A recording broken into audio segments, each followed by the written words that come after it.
The South Korean capital, Seoul, is considered one of the most magnificent and well-known cities in East Asia, with nearly 10 million inhabitants. But the city faces several major problems. It suffers not only from massive overpopulation, and neighboring North Korea is becoming an increasing challenge, but the issues go much deeper. The South Korean government therefore decided several years ago to build a new capital that would solve all these problems. The city of Sejong was inaugurated in 2012 and is set to become one of the world's most modern smart cities by 2030.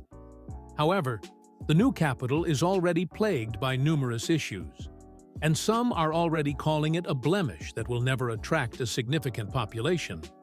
But why were South Koreans so eager to move their capital? What does this ambitious project look like today, and why is it on the brink of failure? We'll explore all these questions in today's video. Enjoy! The idea of a new capital dates back more than 2 decades.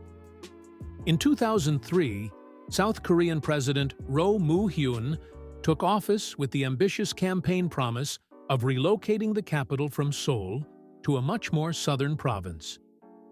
Seoul has long faced and continues to face numerous challenges. First, there is the issue of overpopulation. Nearly 1/5 of the entire country lives in the capital. That would be like having 17 million people living in Berlin. The consequences are similar to what we see in our capital: a housing shortage, traffic chaos, and, in Seoul's case, severe air pollution. The new president wanted to relieve Seoul and pursued a strategy of decentralization. Until then, the entire country had been focused on Seoul. The city grew and grew, becoming increasingly chaotic. A new counterbalance was needed to promote the southern regions and prevent further migration from those areas. Economically, the goal was to stimulate development in other regions of the country. But the security concerns cannot be overlooked either. Looking at a map, we can see how close Seoul is to the North Korean border. The northern suburbs of Seoul are only 30 kilometers from the demilitarized zone that separates South Korea from the north. There has long been concern that a sudden attack across the border could allow invading North Korean troops to quickly reach and capture the capital. This is similar to what happened in 1950 during the Korean War, when North Korea captured the city within days. Moreover, Seoul lies perfectly within the range of North Korean artillery. Relocating the capital to the south would provide better protection behind natural barriers, such as rivers and mountain ranges. Given the current tensions on the Korean peninsula, these concerns are more relevant than ever. Kim Jong-un is currently testing new weapon systems and warheads almost weekly, repeatedly threatening his southern neighbor with war. South Korea countered this with large-scale military exercises alongside the United States and Japan. In response, North Korea conducted border artillery drills and tested weapons capable of striking Seoul during wartime. The North Korean state news agency reported that Kim had urged soldiers to vigorously push forward preparations for actual combat mobilization, to take the initiative with relentless and swift attacks in the event of an actual war. The threat to Seoul is real. A more southern capital would provide more extended protection, allowing the government to continue its operations for longer. But the new capital was also meant to symbolize South Korean progress and prosperity.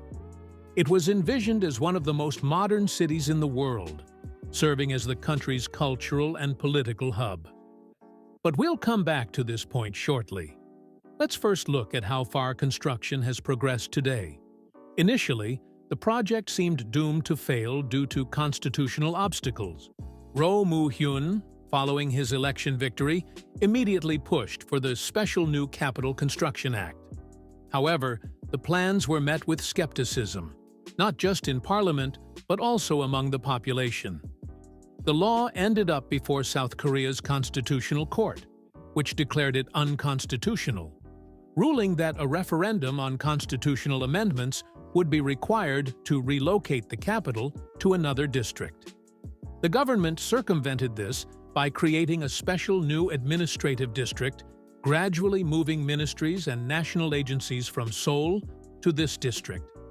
Thus, construction began 120 kilometers south of Seoul, on 465 square kilometers of farmland in the Hoseo region. The new capital was named Sejong, after the Korean king Sejong, who ruled the peninsula in the 15th century and is considered the inventor of the Korean alphabet. The location was strategically chosen, being more protected from northern attacks and far enough from Seoul to discourage daily commutes. The aim was not just to have people work there, but to make them live in the new capital.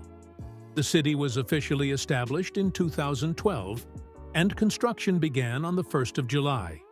The city was designed to showcase the innovative spirit of South Koreans, featuring creative architecture intertwined with green spaces. Elements like rainwater recycling, renewable energy from sources like solar and geothermal, intelligent underground waste disposal systems, and artificial intelligence were meant to make the city one of the largest smart cities in the world, serving as a model for others. The initial budget was $17 billion, with the goal of completing the city and making it entirely self-sufficient by 2030. However, after more than half the construction timeline, many experts have mixed opinions. From a technical standpoint, progress has been significant, with much of the city already built. But the challenges run deeper. The population has already reached 370,000 people, relatively close to the goal of 500,000. However, contrary to expectations, most of the residents come from the surrounding region. Only 24% of the inhabitants are from the greater Seoul area, undermining the goal of relieving the old capital. Bureaucrats in government ministries and the wealthy elite are reluctant to leave Seoul, as their children attend the best schools there, and they fear moving to Sejong could disadvantage them in accessing top universities and jobs later. As of 2022, 47 government offices, 16 national research institutes, and 9 public institutions had relocated to Sejong. However, the Presidential Office and the National Assembly have so far refused to leave Seoul.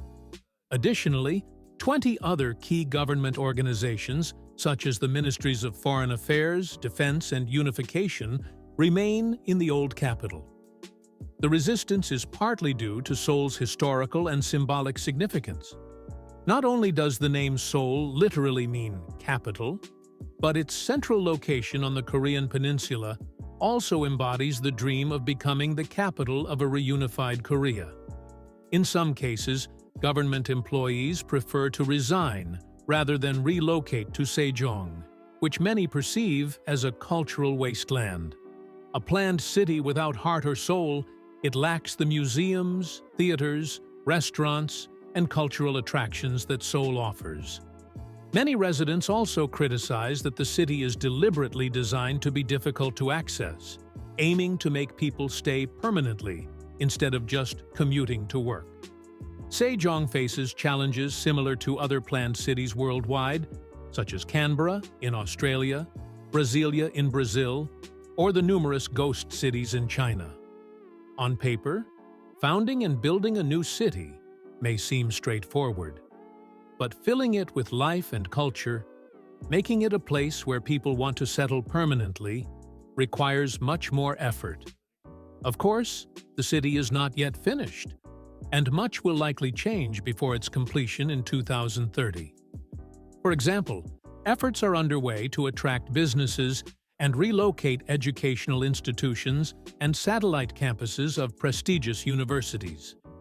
Still, it seems many of the ambitious goals may not be achieved, and the city is unlikely to provide significant relief for Seoul in the long term.